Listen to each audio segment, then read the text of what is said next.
धुआं अणायत कामाख्यानगर एनएसी गुप्तीनगर बासिंदा किछि दिन हेब सहररू बाहरुथिबा अलिया आवर्जना गुप्तीनगर निकटस्थ कल्याण मंडप पाखरे गदा करा जाउछि। दीर्घ दिन पड़ी रहिबा परे सेथिरे निया लगाई दिया जाउथिबारु साधारण लोकमाने हैरान हेउछन्ते। अलिया आवर्जना गंधरे नाक फाटी पड़ुछि। तुरंत एहार समाधान करबाको लोकमाने दाबी करिसन्ति। तेने एनएसी कार्यनिर्वाही अधिकारी कैमरा सामने मुह खोलु नाहंती।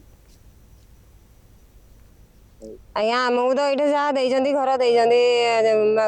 भल रूपे कल्याणी मंडप कले सब कले अलिया आणिक गदेले जो धुआं कर माछी डाउस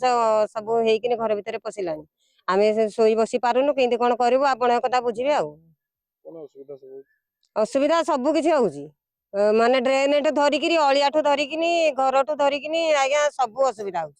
छुआ पिला नहीं आम रोचे ये जब आपण मैंने रोते केमी रही था आज्ञा ये एनएसी वाला देखुं आज्ञा ये हाट हो कल्याणी मंडप आम गोटे बस्ती कर बहुत दिन है ये अलिया बारंबार पकाउं कंप्लेन कले भी शुणुना